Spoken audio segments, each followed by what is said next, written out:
Okay. Does everyone see my screen? Okay, I see some nods. So what is co-housing?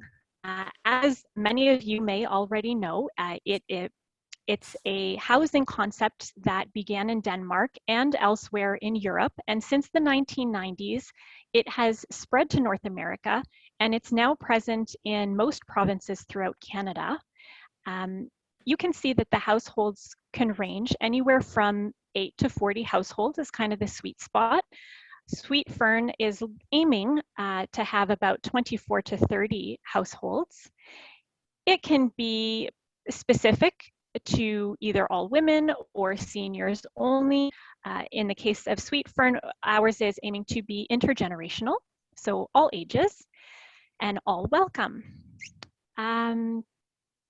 So as you see here in the description, it is a planned residential neighborhood that combines private homes, very important, with shared indoor and outdoor spaces that are designed to support an active, interdependent community life.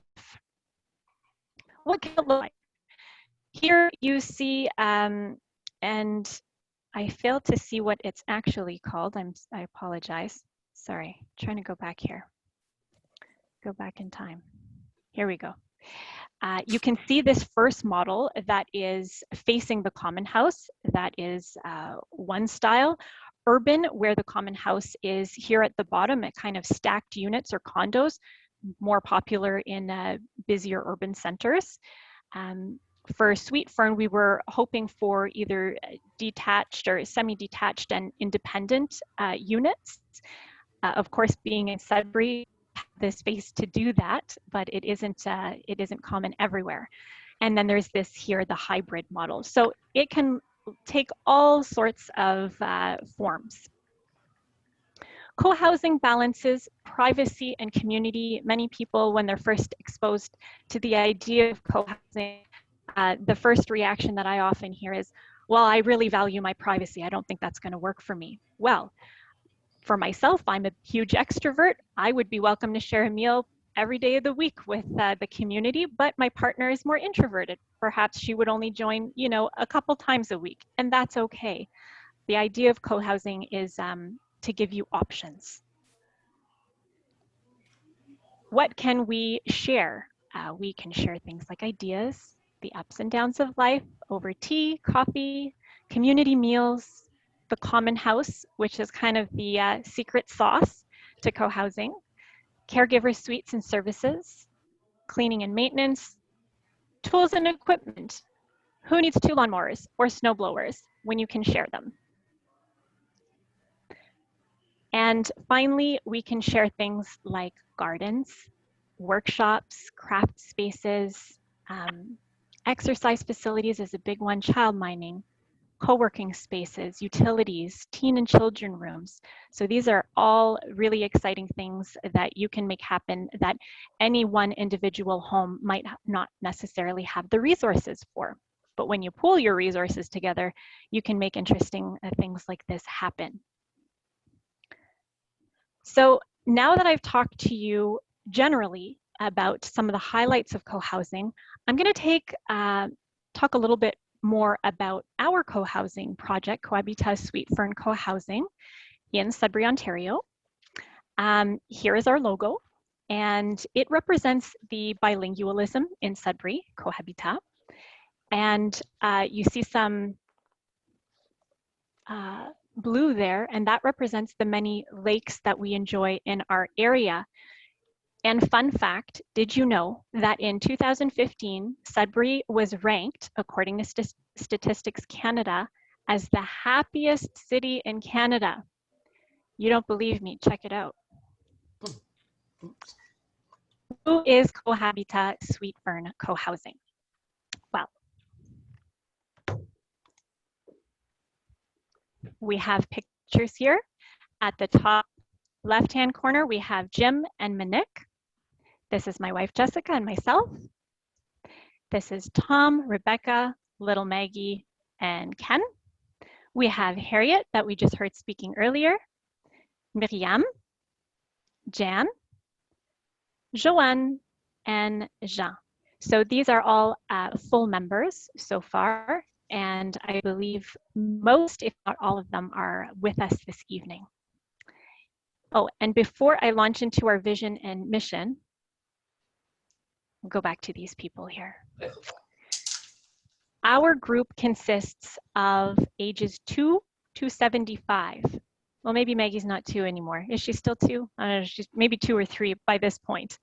And we come from all walks of life. We have an engineer, a journalist, a speech pathologist, childcare worker, yoga instructor, amateur photographer, musician, painter, student, and for some misguided reason, I became a lawyer.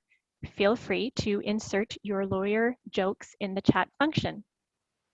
We enjoy an array of activities. Some of us enjoy singing in a choir, salsa dancing, some of us garden. Many of us, especially pre-COVID, traveled, and we support our community through volunteer work, attending cultural events, and funding worthwhile ventures. Now we're going to go to our excuse me, vision and mission. So this will help guide our group towards our goal of co-housing, and having a written document really helps us guide our decisions during the development phase and once we are in our forever home. We're going to get to know each other through play and work. Building relationships before the buildings is really what is going to ensure the success of our co-housing project. So what kind of values do we have set up through co-housing? Well, we believe that a group needs direction. We need a framework within which to live. And we feel that these values are going to serve us well in developing our community. Trust is when we engage with each other, when we talk to each other, because when you get to know somebody, you can begin to understand their way of thinking, their personalities, idiosyncrasies, and you can learn to trust one another. Independence speaks to the autonomy and the privacy of every person, which is still a very integral part of co-housing. And that is coupled with interdependence, which means we value working as a group to solve problems, and that we believe that groups make better decisions than individuals. Generosity and compassion, we agree to contribute to the group with our individual talents and knowledge, and to care for our neighbors. And we recognize that these are key to our happiness. And finally, stewardship, sustainability, the health of our group, community, planet. And when I talk about that, that can mean gardens, ecological building materials, passive housing, for example, is something that we're interested in. Gray water collection, promoting car sharing, cycling, and reducing the use of plastics. Yeah, we're muted. No, we're not. And whoever is wondering if they are muted, you are not muted. All right, so I hear you at this point. You are thinking, oh yeah, right, sociocracy. This is the way that we have agreed to make decisions for the time being and likely going forward on a permanent basis. It makes good sense. We are transparent about our concerns and ultimately our decisions, which are made as a group, and they are recorded, they are made available. All of our minutes and our budgets are accessible as well. So now I hear you saying, Renee, I'm interested. How do I get involved? Let's do this.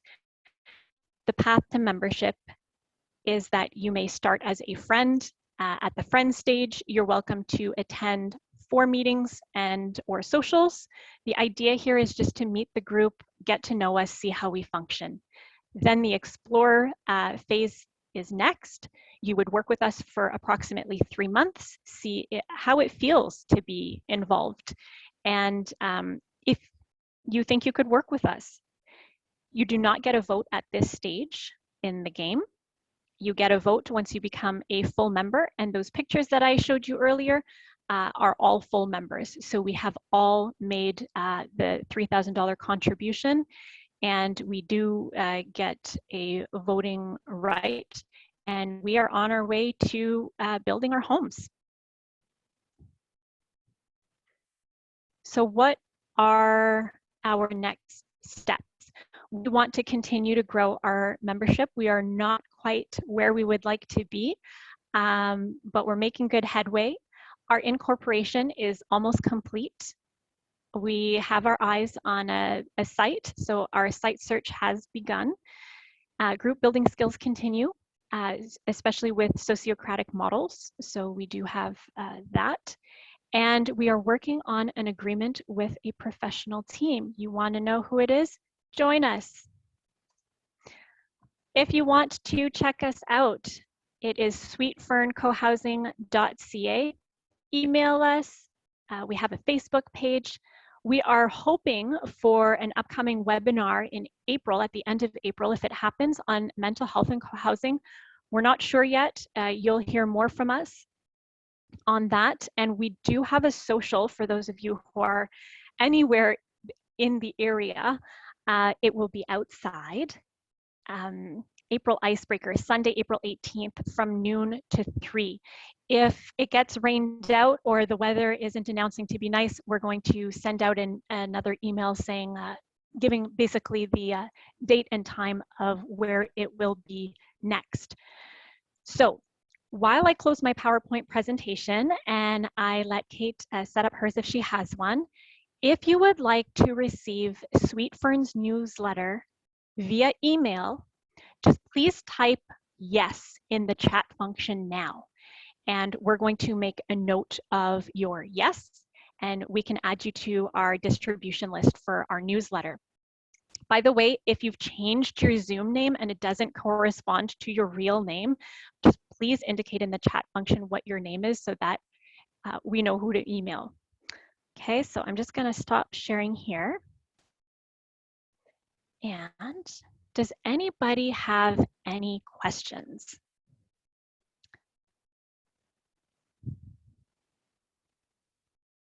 And feel free to either ask live or in the chat function. But if there are no questions, I'm going to jump into. I have a question. Yes. What's the difference between this and buying a condo?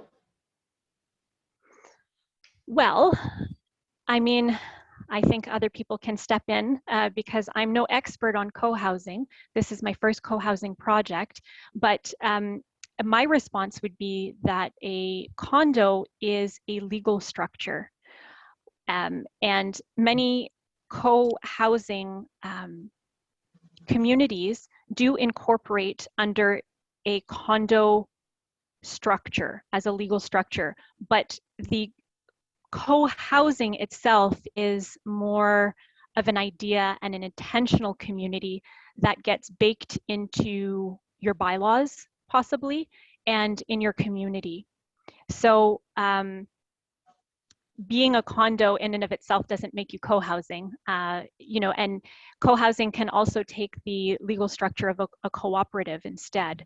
So there are different legal structures, but co-housing is more what I detailed at the beginning. It's an intentional community, and usually involving a common space and all of that. So not all condos are co-housing. Does anyone have anything to add to that? I did see that we have Christopher Stevens from Co-Housing Options Canada, or I'm sure Kate will have something to say on that piece. I don't know if anybody has anything else to add.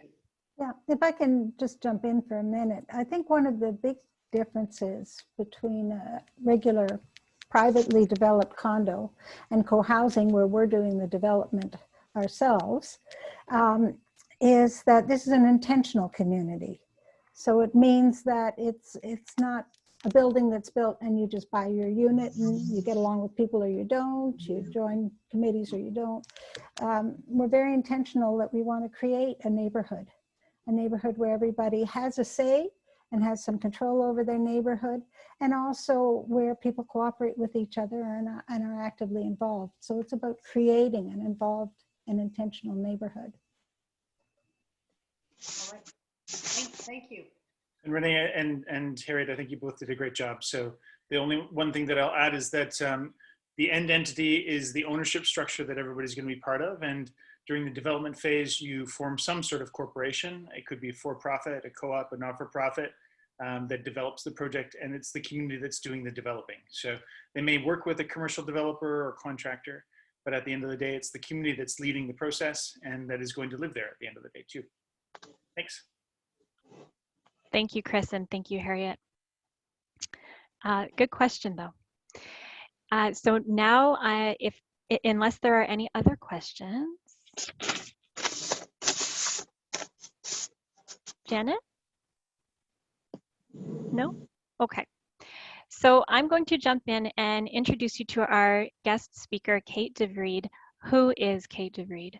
She is a community developer and sustainability educator with diverse management and programming experience related to co-housing development, environmental education, and youth leadership.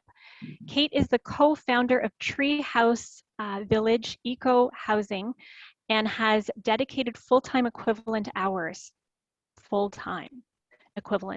to this development since 2017. Since its public launch in 2018, she has been involved with all aspects of the development. She currently serves as the leader of the marketing circle and a member of the general circle. Kate, her partner, Leon, and their son, Dylan, live in Bridgewater, Nova Scotia. She loves to skate, camp, boogie board, garden, and eat freshly picked food.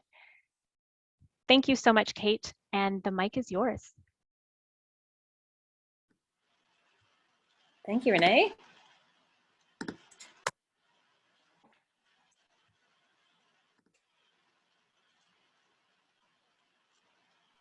That's such a cute logo. All right, you can see it. Yes, we can see it. Well, thank you, and good evening. Hello. As I was kindly introduced by Renee, my name is Kate, and together with Leon and our son Dylan, we are the co-founding family, or as they say in the co-housing world, the burning souls of Treehouse Village Eco Housing in Bridgewater, Nova Scotia. And it has been our lifelong dream to live in co-housing. We are so excited to have been joined by now 20 other households who want to bring this to life together. And I would like to share with you here our founder's story, which has false starts, it has eureka moments, and many other lessons along the way. I hope this may be insightful to all of you who are listening, but particularly to the folks of Sweet Fern Co-Housing who kindly asked me to share this story here with you tonight. And special thanks to Joanne, who's been working to help me get ready for this. Thanks, Joanne. I have asked for and received some questions in advance from Sweet Fern Co-Housing members, and I will touch on some of those during the presentation itself, and then others I will respond to more directly at the end. And as Renee said earlier, if you have questions that come up and you don't want to have to remember them, just type them into the chat as we go along, and I will answer those at the end.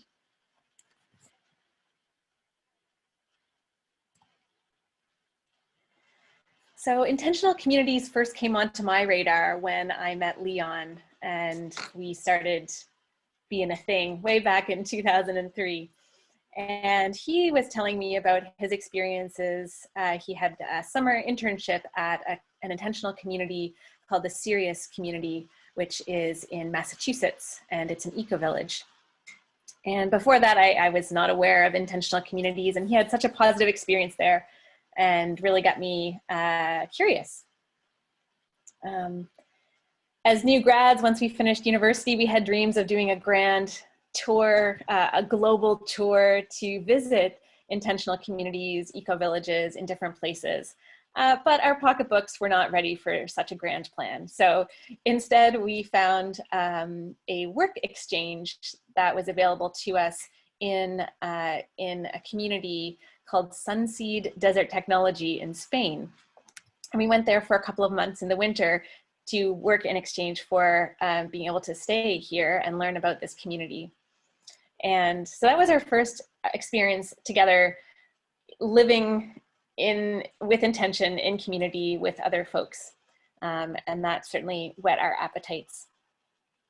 Then in 2009, we moved to Bridgewater, and we would walk around town. You know, at that time we were renting, just getting our feet under us, and we would walk around and see these big homes in town, sometimes for sale, and we go, you know, maybe we could buy one of those big homes with a few other families, and that would enable us to, you know, work together to co-invest in energy upgrades, and we could get some solar panels, and wouldn't that be great? At that point, solar was still relatively expensive back then, and we figured that the way that we could afford some of these ecological housing technologies and homes that we wanted for ourselves would be to work together to co-invest with others to make that more possible for us. And then I have a hard time, I've been racking my brain for a while now wondering, how was it that co-housing specifically came onto my radar? And I don't actually remember how it happened, but in those years, somehow we came across co-housing as a concept. And this was a real eureka moment for us, because we realized that what we were thinking about, you know, multiple households coming together to share things that make sense to share and co-invest in things, that there's a word for that, that there's a whole type of housing for that, and it's called co-housing. And that just gave us such energy. We realized, hey, we don't have to reinvent the wheel. We can do this thing called co-housing, and it's been done other places and it's been successful. So yeah, that became the dream. And our dream of, you know, getting together with a few friends to live in a big house together became something more grand. And also as we get older, we realized that actually we weren't so much looking for what we had in university, which was sharing one house with a bunch of people, but actually, you know, our own home, but then access to shared spaces and shared stuff and working in community. So in 2011, we started hosting a group in Bridgewater around co-housing. And we met every 2 weeks for many, many months. And we got up to probably about a dozen households at one time. You know, our previous experience and our work experience meant that we were pretty good at hosting meetings. We, you know, we could facilitate good discussion. We got people excited. We even came up with a common vision and shared values. But there were so many unknowns at that time, and we didn't know how to go about filling in those question marks. We had unknowns around the price. We had unknowns around where the land would be. We had a lot of unknowns. We had a lot of potlucks. We had a lot of fun together. But that group did not have an interest in co-investing together. We struggled to get folks to contribute even $50 to share the room rental costs with us. And so we got discouraged and decided to focus, you know, to give it a little break for a little bit. We personally, our household stepped away at that time, and the group dissolved. And we let it go. We felt like, okay, this is not quite the right time. But within a couple months, we realized this is still in the back of our minds. And so we reached out to a prominent Canadian co-housing consultant to ask for a half hour consultation, a half hour of her time. And she gave us, you know, it's probably the best half hour we've spent in this project. She gave us some really great tips. And in particular, what I have a hard time remembering her exact words, but the essence of what we took away was that we needed to give our dream, this vision, more definition. And we came to call it the box. So we needed to draw a box. What we had put out there before was too amorphous. It was too all things to everyone. And it was hard for people to really attach to it. So she had encouraged us, give the vision some definition, give it a location, give it a price range, give it an ownership structure, give it core values, and put that box out there and see what happens. And if people come to it and they share that and they're excited about it, then you've got something to move forward with. And if not, if you put the box out there and you don't get a response, then you've got to go back to the drawing board and draw a new box. And so it kind of seemed a bit antithetical to co-housing at first to go away and do so much of this box drawing just ourselves. But we realized that lack of clarity we had the first time was why it didn't go anywhere. And so learning from that, we just realized from that first experience that a vague project can take a lot of energy to get going and result in groups either ultimately splitting because the vision ultimately needs to become more specific and therefore isn't shared by everybody, or you just can't get everybody aligned with that vision. So we were really motivated to get a well-defined box that would get people moving together, working together faster. We knew that relaunching with this box was going to take a whole bunch more work, and we weren't quite ready to do that at the time. We were working on another dream, which was to have a child, and in 2013, our son Dylan was born. And with Dylan's birth, of course, came a whole lot more motivation to live in co-housing. We became so real, this village in which to raise a child. We're blessed with really great friends and family around here. And there was still something that we desired in terms of that proximity, that immediacy of community, a neighborhood where he could run and we could work together to have a healthy community to raise our children. So by the fall, so he was like not even a half a year old, we decided, okay, we've got to reboot this somehow. And so we invited a group of people to come together. We had a good friends of ours. He's an architect, she's a facilitator. We invited them to come and help us co-facilitate this weekend, where we invited people, mostly our friends and others who seem to have some knowledge of co-housing, to come together to help us define and come up with a more clear vision and generate some thoughts about what this could be. And we did some really great work together. It was a weekend-long workshop, and it was definitely a really a good relaunch, take two of our co-housing dream. But then just 2 months later, I had a major health crisis, and we had to put everything on hold at that point. And that pause lasted nearly 4 years. And during that time, we realized that the dream was still strong, if not stronger. And when Dylan became 4 years old, we kind of looked at each other and said, okay, if we want to raise our kid in co-housing, we need to act now. It takes time to build co-housing, and he's already 4.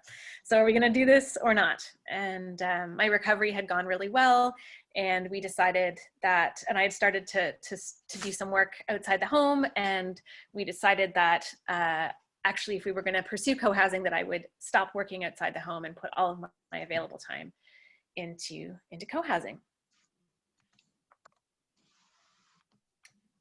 So it was the end of 2017. We decided I would stop working, and we seriously began incubating this project.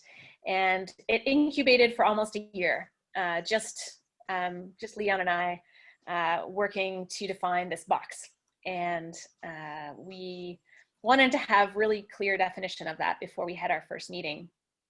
So we hired our own co-housing consultant, Jason Robillard, and we met with him every 2 weeks. And we researched properties. We met with municipal officials and banks and contractors. We visited existing co-housing communities, several in British Columbia. And it did feel somewhat lonely to be working just ourselves. But but having been unsuccessful the first 2 times, really, we were determined to try this approach that had been recommended by now 2 different co-housing consultants. So by the end of September 2018, sorry, the end of the summer. So in September, we were ready to launch, and we held our first public meeting, which was then called Bridgewater Co-housing. And the room we booked held 68 people, and we had at least a dozen more, so we had to have an overflow room where we streamed it in. It was more than we could ever have dreamed of, and we realized we have really struck a chord here.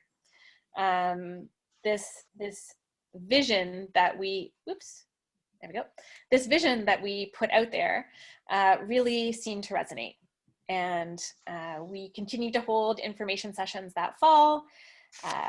And gradually got a group together. A little interesting tangent is that of those 85 people who first showed up, only 1 household other than ourselves is still with the project. And so there has been a lot of turnover, and that's very normal in co-housing. And that's, I think, part of the learning as people learn about what it is, as the project figures out what it is, and that happens. But regardless, the energy of that first event and then the subsequent ones that fall really gave us the assurance that there was something here beyond just a personal dream of ours. So within about 3 months, we had a core group of associate members. We had affirmed this vision and our core values. We had formed a development company. We had chosen our decision-making governance structure, which is sociocracy, and we had renamed ourselves as Treehouse Village. And even though we were only about 3 months old at that point, we noticed that most of our members were seniors. And even those seniors said to us, wait a minute, like our vision, we've got multi-age right in the vision. Like this is really important to all of us. So what are we gonna do?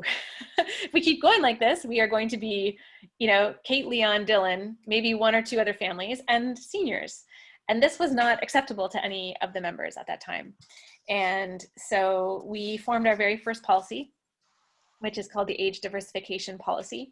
And it is essentially to reserve half the homes for older households and half for younger households. And we agreed to keep it in place for as long as the project could afford to do so.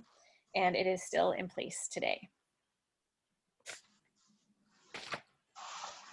I'm not sure if people have been joining us since the beginning, but I thought I would just take a pause to say, if you're late joining us, you are in the Sweet Fern Co-housing webinar. And I am Kate DeVried, sharing the founding story of Treehouse Village for the group gathered here today. Oh dear, the slide's upside down. That's okay. This image here is also very much out of date. Much of the early part of 2019 was spent trying to figure out how we were going to work together. And how we're going to make decisions, how we're going to make all the decisions that all the business decisions that we would need to make as a development company. So while getting to know each other was critical and building those relationships, the social events that we held were only one part of the time that we spent together. We were determined and we remain determined to bring this thing to life. And if you look at the stats around co-housing communities, the odds are against in terms of getting to completion, and the time frame to build co-housing is not short. And so we were determined to keep the development part of things moving as quickly as we could. We chose a type of governance called sociocracy, and Renee has already introduced that to you tonight, which is great. This type of governance system is being adopted increasingly by co-housing communities, both new communities forming communities, but also existing communities are switching over to it. And I received a question from one of your members earlier, which was, in what ways has the use of sociocracy helped with the achievement of your project? And I believe if I had to pick just one thing of all the things, I think that sociocracy has been perhaps the #1 thing to Treehouse Village's success. I really feel like I can't overstate how important it's been. The use of the consent-based decision-making rather than consensus has been critical. And sociocracy really it's a whole package. It offers the tools and the structures for making decisions, for empowering and connecting teams of people, and for how we can continuously improve what we do. And so that package is just, it's awesome. And so all of our incoming members receive training in sociocracy, and as well as an organization, we consult with another organization called Sociocracy for All, who has provided great guidance for us in terms of learning and implementing sociocracy. So I apologize for this upside down image, but this is our, this is the prototype for our very first organizational structure. And it's in circles. So each circle is a group of people. The circles are linked. And this is how we distribute authority in our organization and get the work done. So people in smaller circles get to specialize, become experts and knowledgeable about certain topics, and they're the ones who make decisions in that area. So also in 2019, we searched for land, and the land criteria was one of the things that was described in the box that we presented at the launch meeting. So we were all pretty aligned in the thinking around the property, the kind of land that we were looking for. We seriously considered about a dozen parcels and put in offers on 2. We had an accepted offer on this piece of land in April, and a nice long, I think it was 8-month closing, which gave us plenty of time to assess the feasibility on the piece of property. So then we got to work. You know, so we had this offer, signed offer on the land. And on Canada Day, July 1st, 2019, we opened equity membership. And in other words, we opened our development company to additional shareholders. Up until that point, it had just been Leon and I retaining all of the financial risk and ultimate decision-making authority as well. We had personally invested the equivalent of our down payment into the project and well over a 1.5 years of our volunteer hours. And even though we had spent time in the spring leading up to Canada Day, sharing that decision-making quite extensively with others, the rest of the community, we did not feel confident sharing the financial risk until this time. And so on Canada Day, we opened equity membership. We felt like the project was likely to go, and we felt okay about sharing that financial risk. And we had 3 other households right away step into equity membership alongside us, and we became equals in this endeavor. So with this small group of equity members and several other associate households, so associate is another word for like explorer members or pre-members. It's the phase where you get to learn about the project without making a large commitment. So we had several associate households as well, and we went through, we started going through our design process. And in co-housing, it's a collaborative design process. You work with other members as well as teams of professionals to design the community. And we selected our team of architects, which was a really big task. We took it very seriously. We assembled a team of a local architect who had experience in multi-unit, as well as passive house and highly energy efficient design. We hired a co-housing architect who had experience building several co-housing communities in particular and could bring that co-housing expertise to our project. And we hired a landscape architect who could help us to ensure that we're working with the land as much as possible in terms of living out our ecological values in the design. So we held these design workshops in August, September, October, and December of 2019. That also, going through design also generated a lot of interest and a lot of member growth at that time. And by the end of the design development process, which was in early 2020, we had 11 equity households. And at this point, with the solid base of members, we had the piece of land, we had a design. At that point, the equity members had each contributed between $10,000 and $15,000 to cover our costs. So that money was used to purchase the land, which we own outright. It was used to hire the architects and all the other costs at that time. And so those equity, those minimum equity contributions are ratchet up as the project goes along, as the costs are incurred.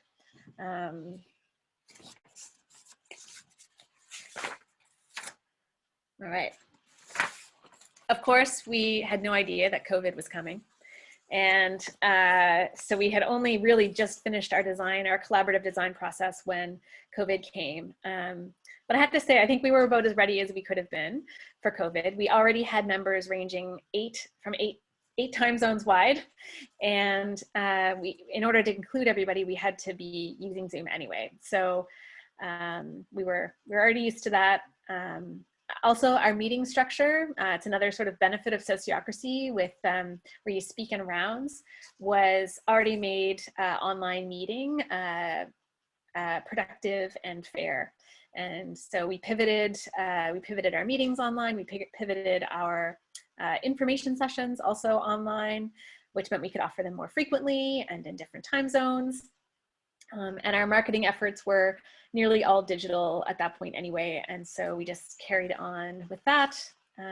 It did become more difficult to actually show local folks the property and give tours of that nature, but we're able to do that again now at a distance in the fresh air. So this past year, I guess, COVID time has largely been spent getting ready for construction. So our design went from schematic design to design development to construction drawings. We have, our design is done. We submitted our design and our plans to the town of Bridgewater to apply for our development agreement. And we received the development agreement in November, this past November. And so now we've hired a project manager and a construction manager, and they're working to hire the contractors and and get the supplies and all that kind of things lined up. We have also continued to focus on member growth so that we can, all of the things have to come together, right? Like the construction planning and the design and the development agreement has to come together with the membership. You need enough members to get the loan, the construction loan to build the project. And we need a financier who's going to provide that loan. So all of these things are lining up. They're all coming together this week, last week, next week. It's all a really hot time for our project. And we expect to have within 2 months the required membership and the financier in place to start construction. So really, really super exciting time. And we're also at the same time starting to think about what it's actually going to be like to live in this place and how we're going to plan for how we're going to organize ourselves post move-in, right? So and again, one of the benefits of sociocracy is that it allows you to be really dynamic in how your organization is set up. And so we're already starting to think ahead. What is our structure going to be when we're moved in together? We're also looking at, we're done the physical design, but we're starting to look at the social design, right? Which everybody gets to be a part of. And, what are the policies? What are the systems we want to set up to live well together in this community?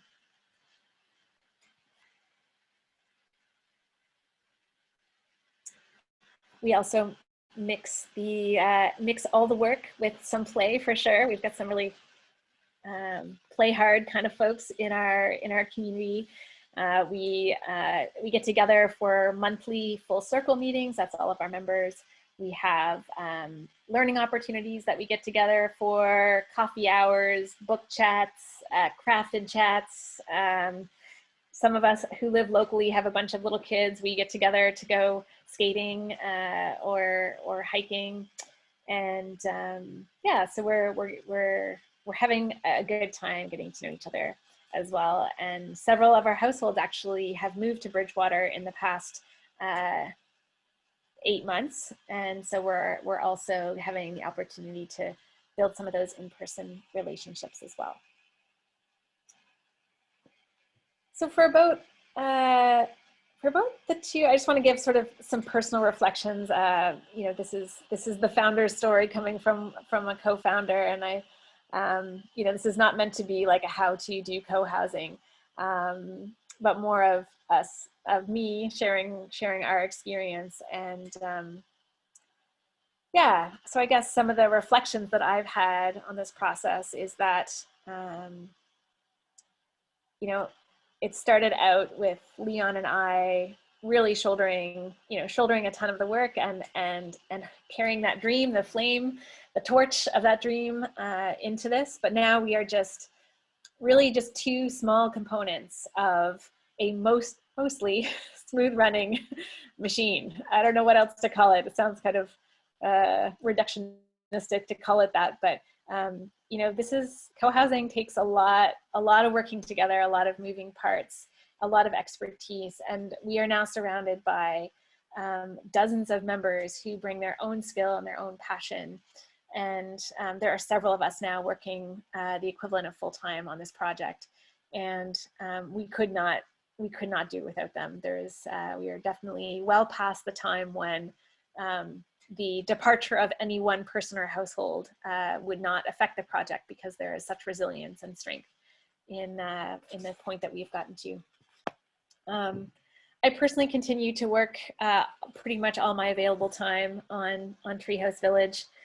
It's a lot, and finding the balance is elusive. It just has been and continues to be. The dream, it burns really bright for us. It provides us with a lot of energy. For a long time, Leon and I kept saying to ourselves, oh, you know, if we it's going to be easier once we just get a few more members, or, you know, the workload, it's going to let up just as soon as we get the land, or like once we're done design, it's going to be so much easier. We'll have so much more time. And we kept tying our expectations around our investment in this to these milestones. And but each of these milestones would come and go, and we would still be working really hard. And so what has helped us, just I guess it was late last summer, we decided to change our mindset instead. And we changed our mindset from expecting the project or our time dedication to it to lighten up, to expect that to happen with some magical milestone, to seeing it like a marathon. And now we see it as this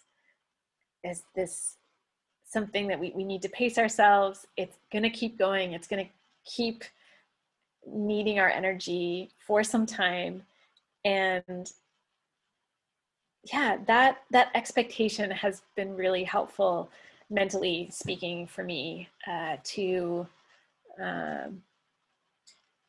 help me, you know, continue to find the energy to sustain the work, and and to see, you know, to see this thing right through to the end. It's also, you know, I see these designs, these 3D renderings. We get every so often a new one, an updated one, and we just go, oh my gosh, like this is really becoming real. You know, it's so rewarding. And I think that's another thing that keeps us going is just seeing that progress, whether it be, you know, that we have an accepted offer on the land, or we've reached 10 equity households, or we just finished design. Like all of those things, while huge efforts, have also been just so satisfying to get to. Treehouse Village is now at 70% pre-sold. We're surrounded by 20 other households. And they want this dream just as badly as we do. And that's just, you know, now to see that, it just gives us, such motivation. we, you know, I see it, I see that we are coming together with our future neighbors to build a little micro version of the world that we want to live in. And so in the times I get overwhelmed with the effort, I think that that is actually a really, it's actually a really big dream to be able to pull that off with a group of people, and that seems like a worthwhile place to be putting my energy right now. I agreed to come and talk here today because I really want to see co-housing flourish in Canada. I'm so glad that there are communities ahead of us who are established here, and I really just want to see it be a wave that sweeps right across Canada, and that we have a lot more of these communities. I can tell from Renee's introductory presentation that already Sweet Fern Co-housing has taken some great leaps forward. And I really encourage anyone who shares in their vision to reach out and start a conversation with them, and just see if their vision is aligned with what you see for your future neighborhood. So that is the end of my slides, but I do want to take just a few minutes here to respond to some of the specific questions that I've already received.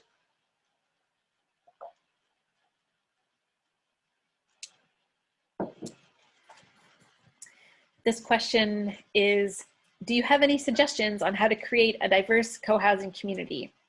Example, different genders, races, people from different socioeconomic situations, sexual orientations, etc., young, old, kids, etc. Yeah, this is a hot question in the co-housing world, for sure. This is a hot question. There are, I think, whole workshops and conferences being hosted by the American Co-housing Network right now on better diversity inclusion and reaching more people with co-housing. With respect to what we're doing in Treehouse Village, we have included welcoming for all. It's one of our core value, it's in one of our core value statements as a way for us to be explicit about our desire to be inclusive of diversity, to be welcoming and inclusive of the diversity of families and people who may wish to join us. We've also held conversations, which we've called Going Beyond Welcoming, because we realize that is simply not enough to simply make that statement. So while some types of diversity are represented in our community, in our current membership, we've certainly encountered several barriers to including more diversity in our membership. So for example, with respect to socioeconomic diversity, we have been unsuccessful in obtaining any grants or subsidies for to subsidize the homes to enable us to sell them at below market rate, which means that the homes are going to be sold at cost, and this makes them financially unobtainable for lots of people for whom market rate housing is not within their means at this time. And yeah, I think one of the ways that co-housing communities can work towards increasing diversity is by initiating conversations with the types of people that they would like to see in their community. And so an example of how Treehouse has done that is that we've, I mentioned earlier, our age diversification policy, and that came about following conversations with both members, but also prospective members who were young. And we asked them, like, what your needs are. Like, what would you need to join this project? And we generally heard from them that they need time to get their ducks in a row. They've got to figure out how to change their work and their childcare and their school and those kind of things. And it just seems to take, not in all cases, but for several of our younger households, it's taken some time for them to get those things lined up. And so the policy came about as a way to try to reserve some homes to give those families more time to make that decision. But I think that this topic of more diversity in co-housing is one that deserves good conversation in your community. And I know, as I said before, there are co-housing networks that are working to host some of these conversations as well. I have a question here about financing. So how did you finance your project from the purchase of land to the development phase? How much did each household contribute to become an equity member? So as I mentioned earlier, my household carried the project financially for several months. We're not developers. We don't have deep pockets. We typically don't make risky financial decisions. And this is an exception to that. We knew that this dream was going to take some risky investment on our part. And we did not feel confident in the early times to use other people's money. So we started making all the expenses in the beginning from our own money. Once we got to a point where we felt like the project was viable, and we opened equity membership. Equity membership started at $1,000. We didn't need a lot of money back then. And so it started at $1,000, and then it rose to $5,000, and then to $10,000. You know, that happened as we, needed to pay for the design workshops. We needed to buy the land, and it went up incrementally like that. So it's now currently each of our equity households has contributed the minimum amount, which is the mandatory shareholder loan, of $32,500. And that amount is expected to rise to $45,000 this spring. And that is expected to be the last influx of shareholder loans necessary before we get the construction financing. So that amount that each equity household invests is subtracted from the price of the home in the end. So each member at the end of the project will buy their home from the development company at cost. Yeah, so that's how it works in Treehouse. I think that is similar to several other co-housings in Canada, but it isn't the only way. So I encourage you to consult with others if you are thinking about other financial models. Question is, what were your recruiting tools, and which worked best to bring in new members? What is your answer to helping recruit more households? Well, I'm not sure I have the answer. Otherwise we'd be full. But we have learned some things along the way. And one of those things is to invest a lot of money, a lot of time, a lot of energy into marketing. We have a whole circle dedicated to marketing. We have a dynamic marketing strategy that we've had since almost the beginning, but we keep adapting it. We keep updating it over time. We've shifted who we're marketing to over time. So in the early days, we were mainly looking for, the early adopters, right? The folks who deeply resonated with co-housing and were open to working collectively to do the design together. And willing to take risks. So that's kind of the profile of the people that we were looking for early on. And as the project has become, moved along, there's a lot more knowns now, there's a lot more certainty. We're looking for the kind of folks who need that, who need to know where the property is exactly and what the homes are gonna look like and what kind of common amenities are gonna be there. And yeah, so we're shifting, we've shifted to more of that audience. I would say that our best recruitment tools have been opportunities to be face-to-face with people. So trying to get people to attend an info session or some kind of event, whether that's online or in person. They've been a really important way for us to connect and tell our story. And I think in general, like finding out, like thinking about who you're not trying to market this to everybody. And in the beginning, I think we thought that. But there is a specific, there's quite a narrow range of folks that are interested in co-housing. And so trying your best to like understand who they are and, you know, what are they motivated by and where do they get their information? And that helps target those efforts.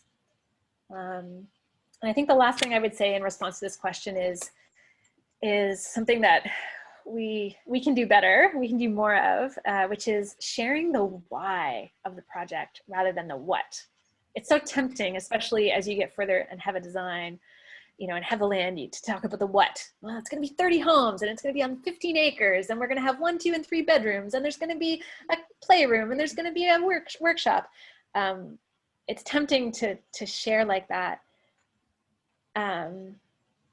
rather than the whys, which is like, why is this a great idea? Why should I want to live in a place like this? And I don't know, some of you might be familiar with a TED talk by Simon Sinek. I think it's called like How Great Leaders Inspire Action or something like that. It's not directly related to co-housing at all, but it is kind of directly related to marketing. And he talks about how the best companies, they sell you on the why. And yeah, I think that's really convincing. And we're trying to do more of that as we go here. Okay, I've got a question here. We're trying to give equal attention to building our community, attending the meetings, trying to be part of committees, trying to keep up with emails, and finding it feels like one of us needs to fall back because we can't both efficiently be parents and efficiently build this community. How do you juggle the work-life balance with a young family while building a co-housing community?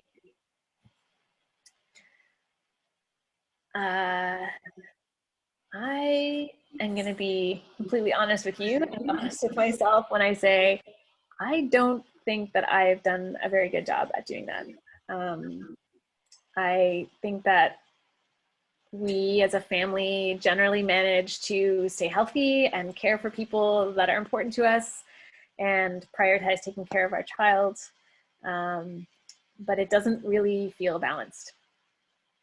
And I think for us, we deeply believe, so I go back to the whys, like we deeply believe that co-housing is the biggest gift that we can give our child and that we can give our family. And that really drives us, that really motivates us to live these years with not great balance a lot of the time and to make the effort worth it. I can't say for sure whether it will be worth it. I think that's an interesting question to maybe ask other founders or other early members of projects who have been successful and are now living in it. The questions, when we've asked those questions, people seem to say that it was worth it. So yeah, that's as a burning soul of this co-housing project. Yeah, I think that's my honest answer. I wish I had some, you know, I think like founders are a bit different, I think, and I think they have to be. You know, there's that sort of bottomless pit of energy and that stubbornness, that determination that I think founders have to get their projects off the ground. But yeah, I do wish that there were a few other families here tonight from Treehouse Village because they could better answer this question, I think, without the like burning soul bit to cloud things. And I think what they would say are things such as, you know, in our community, we've I think they would say that they felt supported to show up in different ways in our community and in the work that's happening now. We've had new members welcome babies in the time that they've been members with us. We've had families take new jobs and immigrate and have big things going on in their lives since they've become members. And they've had they've had to focus on those things. Sometimes our families with young children have had to shift their focus to child raising entirely, and that's been okay. Sometimes in families where there's two parents, one parent's been able to engage more, the other is focused more on the kids. And I think, you know, one of the things that our members as a group have said is that we've explicitly said that the work of raising kids is a contribution to our community. It is, we have it in our vision statement. We want this to be a multi-age community. That means having kids. That means somebody raising the kids. You can't put that on hold. And so I think that finding ways to be supportive of the parents, young parents, parents of young kids in your project is something that deserves good attention. I guess one more thing I would just add on this note is one of the benefits of sociocracy is that decisions are delegated to small groups. And so not everyone needs to stay fully up to date with all the things. There's so many things. And you get to choose what aspect you want to be involved with and what aspects you actually want to make decisions in. And the others, you allow, you build a sense of trust, and you allow decisions in other areas to be made without you there. And that takes a lot of trust, but it also takes off a lot of pressure and responsibility and expectation that you have to know all the things, as it's just not realistic. And I trust, I guess, you know, part of that trust comes from, in sociocracy, I know that there's ways for me to provide feedback if there's something that gets decided that I can't work with. And so by getting to know the members and by leaning into sociocracy, you know, we don't have to be everywhere all at once. Am I doing okay timing wise? Oh no, it's late. Wait, oh no, what time? I'm on a different time zone than you folks, so. Well, it's 8:10 here in Sudbury. I'm not sure what time. So we've been going for an hour and 10 minutes. Yeah. So Kate, I just wanted to really thank you for the presentation and fielding those questions. I have one more question. Of course. Remember, is it okay to do it now, or do you want to? Of course. Yeah, I was actually just going to mention that there are a few more questions that I wanted to mention to you, and I see that Mary has her hand up, so I was going to go to her, but after you answer your last question. Okay. Yeah, I don't want to leave this one out. Of course. Someone had asked, were there moments when you had doubts about the project coming to fruition, and what was the driving force that motivated you to keep going? I think I mentioned a little bit about this already, about how I think there's some sort of unextinguishable flame that burns within my husband and I. But yeah, if I think about doubts, sort of, there have been doubts. I guess once we got to the point of having that first launch and having so many people show up and so much interest in that first few months, I no longer doubted that this was a good idea. And but I've certainly had lots of worries since then. So not so much doubts as I would see them, but more worries. And I'm a pretty pragmatic person. So when I worry, I go to problem solving. How can I solve this problem? And for us, yeah, I guess whenever we've had lots of problems, roadblocks, unexpected things come up in our journey. And I think this is the first time for Leon and I and all of us actually to go through at Treehouse Village, to go through all this. And so we are leaning heavily on the successes of others and learning from the communities that have been successful. We lean heavily on our professionals. Hiring professional help has been absolutely critical, and we look to them for their advice. We look to them to help us bring the wisdom of other projects that have been successful. And so I guess it's like that information and those plans that keep me, that that's what my brain needs to work through those worries and carry on. Yeah, and as for my heart, I think it's this belief that this community that we're creating is going to add so much richness to our lives. And we're not just building a physical community, it's a social community, and where we can live out our values on a daily basis, and we can do that while we're raising our child. And yeah, I think that's what keeps my heart going. That is the last question for now, and I'll turn it back over to you, Renee, and you can let me know as questions come up. Can I leave it to you to go through the chat? And yes, I did mark down a number of questions. I hope I didn't miss any. I'm sure people will perhaps cut and paste again if I did, but I see that Mary has her hand up, so we'll start there. Go ahead.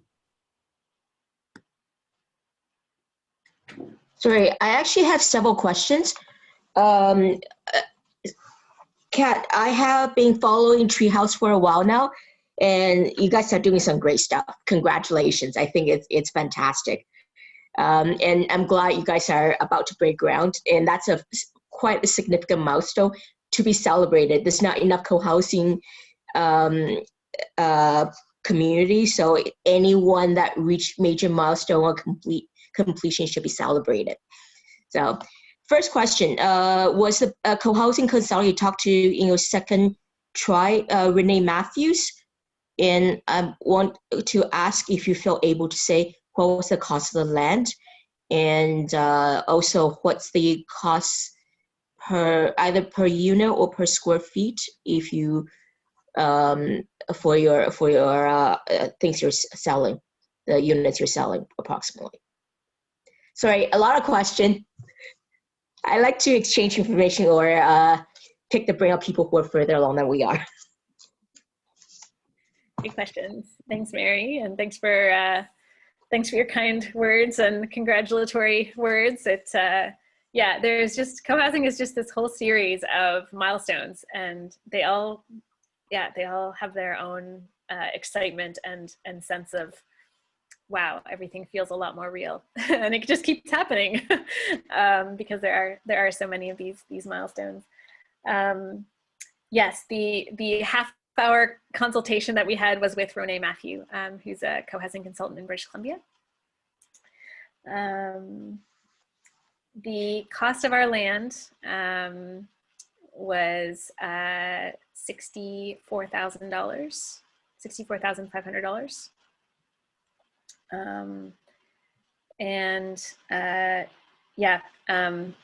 That's unusual even for Nova Scotia standards. We really was very fortunate. The land was not considered easily developable, and the more we looked into it and talked to professionals about developing what we had envisioned on that land, the risk to try it went down, and we've now demonstrated that it is developable as co-housing, maybe not as a subdivision, but yeah, so it's a nearly 15-acre parcel of land right in town. I'll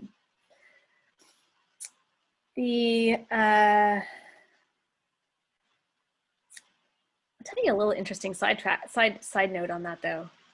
No, I'm not going to, because I want to make sure I get to people's questions. I'll mention it if it comes up. The cost for our homes before HST are between $255,000 and $424,000. So that's then plus HST on top of that, because it's new home construction in Nova Scotia. It's the old HST on it. And those prices range based on the size of the home, and there's a little bit of lot variance involved as well. Yeah, that's our snack bracket. Thank you. Can you mention what size are those prices relates to? Like what size of units? Yes, roughly.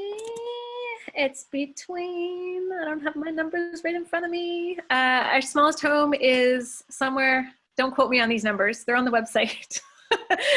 Somewhere between 650 square feet for the smallest home, and I think just shy of 1,300 square feet for the largest. Okay, great, thank you. And this common house is 4,100 square feet plus 900 square feet for the workshop. Okay, So 5,000. that's a big 5,000 common house. Yeah, indoor common space. yeah, great. that's significant. Yeah. Thank you, Mary, and thank you, Kate. So I did see some questions from earlier that had been typed into the chat. Now, in terms of the sequence, I'm not sure if it was meant for Sweet Fern, but I think if we both answered, that would probably make some sense. One of them was somebody wanting to know the details on the kinds of homes we were planning to build. And I know for Sweet Fern, we are leaning toward, though there's no sure thing yet, we were leaning toward detached homes. And I think the majority of the members that we have now are not particularly interested in stacked, condo or apartment style buildings.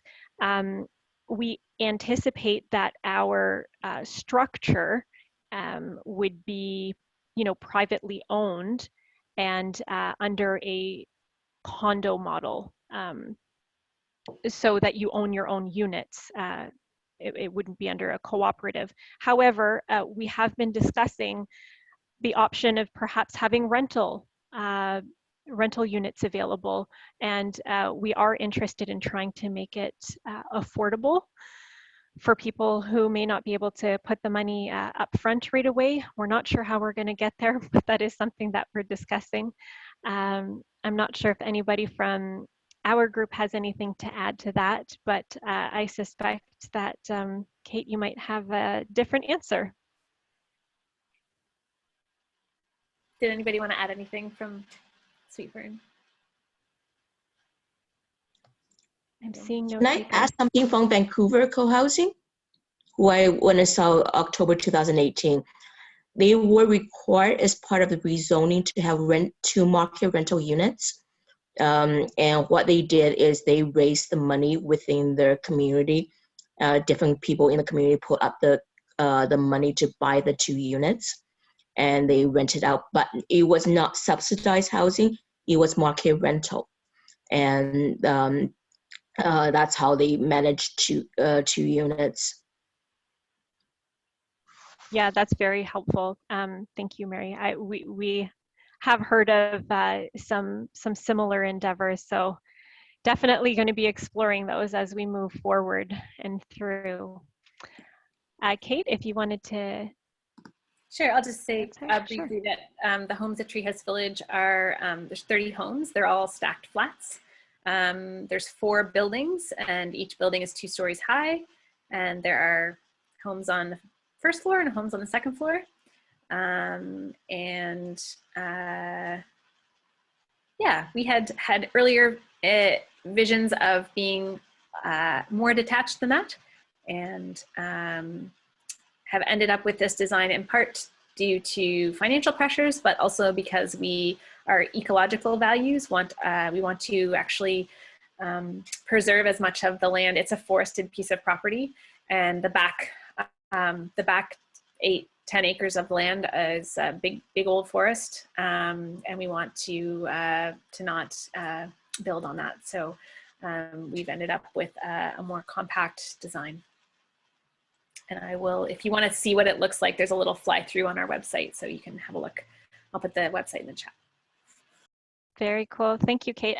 And what about the structure? Is it co-op? Is it condo? Do you have rental units, or do you anticipate having rental units, or is it right now owned? Yeah, it's will be condominium corporation in the end. And we would like to have rental units. We have been unable to figure out how to pay for those to be built so far, but we, in principle, would like to have that. And yeah, we're still working on it. Thank you. And I do see a note here at the Coastal Village in BC, we're striving to create rent then ownership units. See our websites for how that can happen. That would be an interesting idea too. It's kind of hard when you're trying to purchase the land, I suppose, to start with a rental structure, but you know what, I'm no expert and we are in the beginning phases, so we are open to all options here. Another question that I saw in the chat was, how long have you been working at your development? And I know Jim and Monique could probably say when they started, but I think it's been about 3 years since we've started Sweet Fern. But the group as it exists today, I think we've had for about a year with all of our current full members. Kate, I'm sure your timeline probably looks a lot different than ours. Yeah, well, you kind of heard the whole story tonight, so it depends on where you want to count from.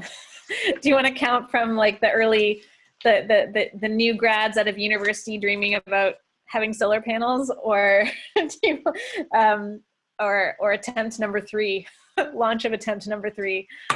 We tend to use the launch of attempt number 3 because we really didn't have our act together until then. So that was September 2018. And I am not going to be very quick at doing the math on that, but. Okay, no, 2018, that's good. I saw some of the chat earlier and people were saying, you know, it takes at least a decade to set up, and then I started getting discouraged. I said 10 years. I hope I'd be moved in before that, but I did see that Chris Stevens from Cohousing Options Canada had responded that it depends what phase you're in and how many people you have on board, how organized you are, whether you choose to hire, consultants, management consultants, and so on. You covered the cost of what the individual unit would be for your co-housing project. We don't have an idea for ours yet. It would be market value for a new home in the region. So that would answer that one. I'm trying to see if I missed anything. Who was the consultant was another question, but I think you may have answered that. And that may be on your website as well, Kate. Yeah, the first quick call was with Renee Matthew in British Columbia, and our co-housing consultant who we hired on this project is Jason Robillard, and he's in Calgary. Great. And finally, the last question I saw posted was somebody asking about, have you considered universal design principles to support equity and accessibility? I'm not exactly sure whether I fully understand that question. Kate, I'm not sure if you know what universal design principles, I'm just not sure what that means exactly, but maybe you could clarify. Yeah, I am familiar with that, and in fact, one of our architects, our lead architect here in Nova Scotia, they have done special training in accessible design and universal design, and so we have incorporated a lot of universal design principles in the design of Treehouse Village. Not all of the homes are visitable. So visitable is being able to get to the front door, get inside, have a visit, use the washroom if you need to, and leave. But a large proportion of our homes are. I don't have the number right now, but it would be on the order of 19 or 20 of our homes are fully visitable out of the 30. So yeah, that has been taken into account. So for instance, all the doorways, all the ways the doors swing, no step entries, all that kind of stuff has been built into the design. And yeah, that's been part of the sort of aging in place value that our members brought to the design.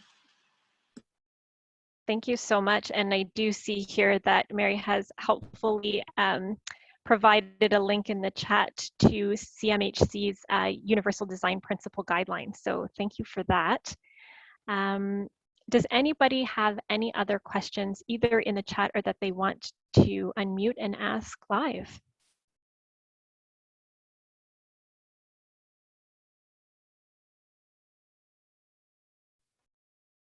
Okay. I'm just looking at this last comment to make sure that.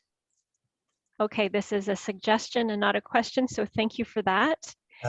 Kate, Yeah. could you tell us again about that TED Talk that you mentioned? How great leaders attract. I couldn't get the final words in it. Yeah, title, please.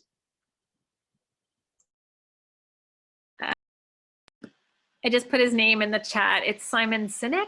And if you put Simon Sinek TED, and then I think it's how great leaders inspire action. That will put that into Google and you'll get it. It's a highly watched TED Talk. And I see here he Thank you also so much. has a, merci Jean.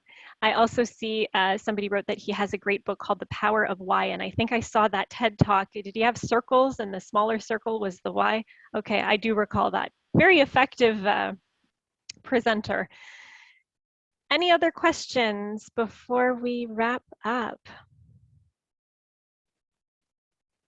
Okay, well, on behalf of Cohabitat Sweet Fern Co-Housing, thank you all so much for attending this event, and a special thanks to our presenter who already seems very busy, and I'm so happy that she took time out of her evening to present to us. The information that you've provided was really invaluable, and I see people from all over Canada. So I think this is a movement that will be a great force throughout the country. So thank you so much, Kate. And please remember to check out our website. And if you're in the area, come to our get together in April. And we're happy to answer any questions that you might have. So don't be shy, reach out. That wraps up this evening. Thank you to everyone. Stay safe. Bye-bye.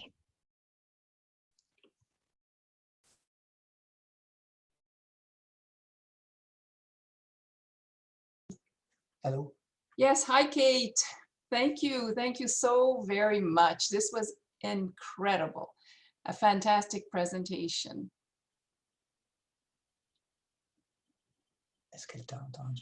You're most welcome. It was a pleasure. It was a pleasure. Great crowd, great questions. Yeah, I really appreciate the questions coming in advance too. So thank you for providing those. That helped me to think about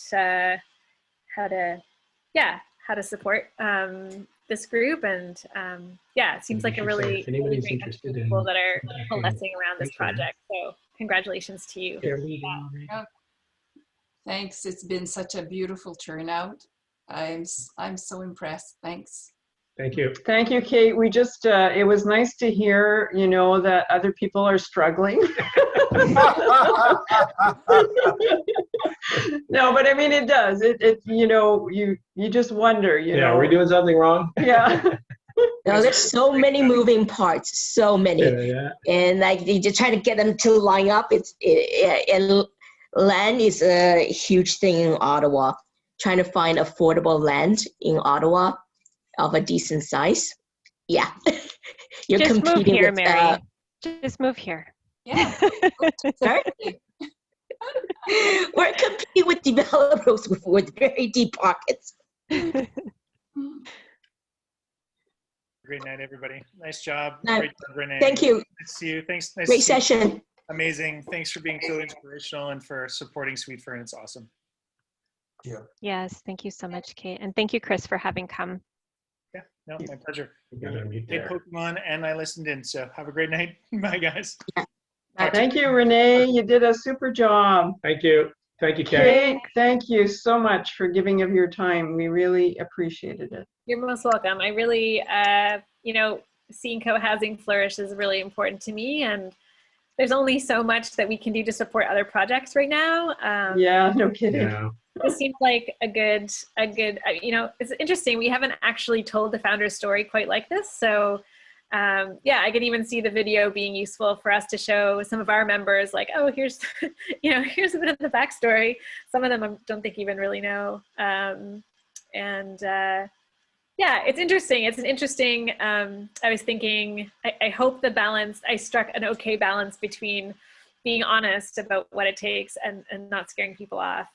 Because I get folks like, it is a lot of work. It just is. And, but it's a big dream. And I keep hearing, you know, I do hear from people who live in this now, that it's worth it. And so, Yeah, they all say it was the best decision they ever made. So yeah, absolutely. Yeah.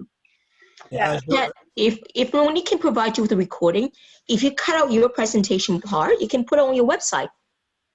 yeah, well, we don't have to, yeah, we'll see. But I think that it's also good to show that the co-housings in Canada are connecting to each other and supporting each other. And so, yeah, I really appreciate being asked. And I hope, yeah, I hope that we just continue to see this going further because, yeah, it's time. And I think the more we get going, some of our challenges are, we don't have any co-housings within 500 kilometers of us.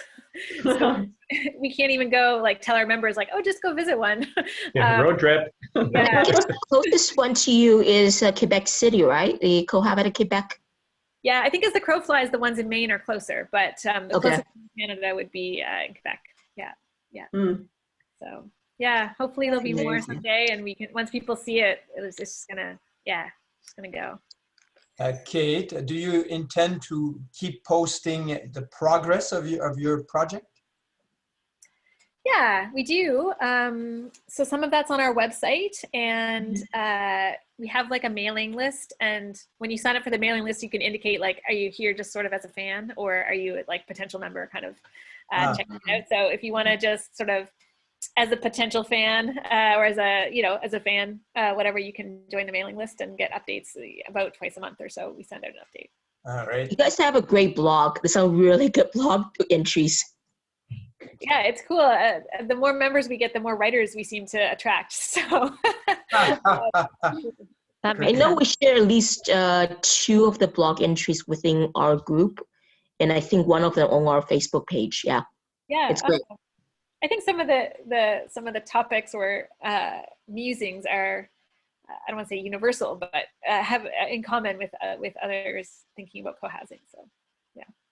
I have one more question. On the marketing of that little video you produced with the Legos, did you hire someone to do that?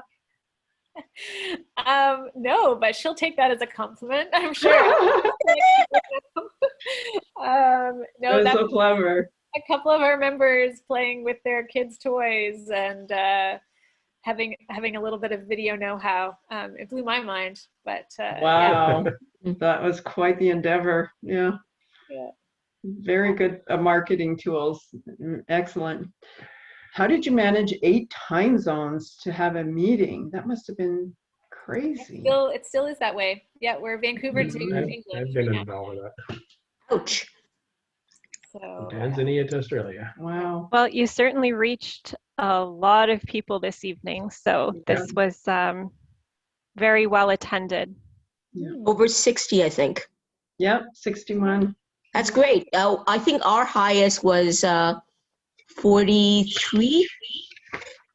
So congratulations, Sweetford. Thank you. This is fantastic. It's our best attended event as well. So yes. So thank you, Kate. yeah, are you planning more of these webinar type things on different topics? You mentioned one about mental health. Are your plans to kind of keep doing stuff like that? Yeah, so we've done 3 so far. We've done raising resilient children, and then healthy neighborhoods with a local person here who leads the Coalition for a Livable Sudbury. And yes, this was the next one. And then now we're looking at mental health and co-housing or wellness. We haven't given it a proper title yet, but it's the idea that, being in community is an asset to your mental health, and it prevents people from being lonely and, all those aspects of co-housing. So great. Yeah, I'm gonna share those with our members. So you might see a treehouser show up from time to time. Okay. Yeah. Thank you. Sorry, can I ask one last question, Kate? Yes. I see you guys are going for passive house. Yes. Okay. Just passive house, or are you also thinking net zero? We are going for the passive house certification. So that's what we're going for with the build. We will probably not be net zero at move-in. Our intention is to get more solar happening. It's some of it may be part of the initial build, but it's sort of a separate budget item, and we're looking at other options in terms of CDIFs and leasing and stuff like that to get the solar. So I expect that we will be at some point, but it's not part of the initial build focus. Well, that was good to see you on there. I'm living in a passive house as a rental. And because if we're thinking seriously about passive house too, I figure if we're going to spend a chunk of change on passive house, I want to know the good, bad, and the ugly. So, and we invited an architect, Anthony Leading from Terra Firma, to speak at ours. And I recently gone to a net zero design charrette. And at least for Ottawa, you guys may have sunnier weather. They basically said they couldn't make net zero happen easily in Ottawa. They have to put solar panel on top of parking canopy to make it work for 2 buildings.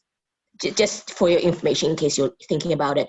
And there has been some discussion on the co-housing list saying that if you're thinking of doing solars later, it may be easier to see if you can incorporate some of the infrastructure in the build, so that you can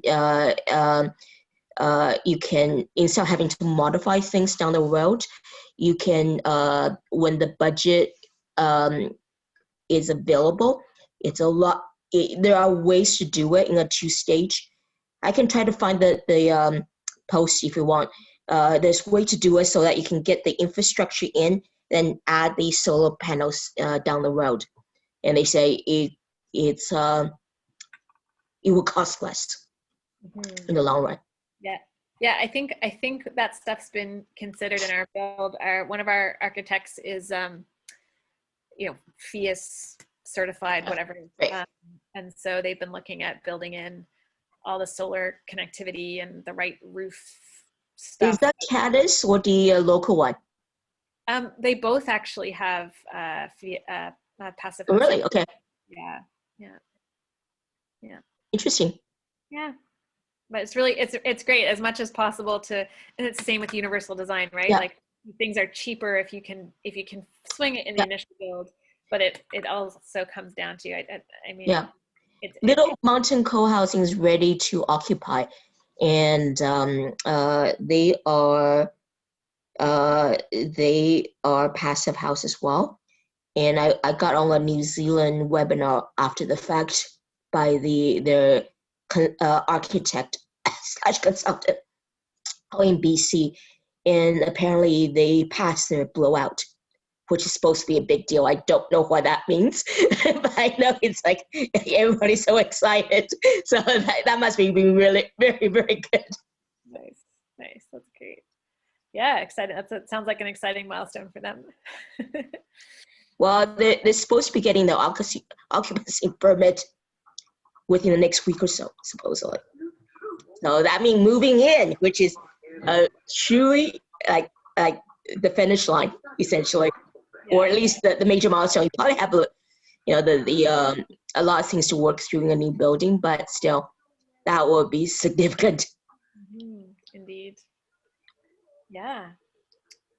Well, it's been really nice. I feel like one of the things I'm taking away tonight is just the feeling that there's such activity happening in Canada to try to get more of these going, and that feels good to feel a part of that beyond just a Facebook group or a website. So thank you for that, and thanks once again. Feel free to reach out. I have limited bandwidth to answer more questions by email, but don't hesitate if there's something that you're really curious about and you can't find it on our website. Let me know. I'm the one at the other end of the email address. So. All right. Thank you and good night. Okay. Thanks. Good night. Good night, everyone. Yes. Bye-bye. Merci beaucoup, Renita. Ça me fait plaisir, merci. Sérieusement bien. Oui. Merci. Thanks, Renee. Bye. Good job. Night.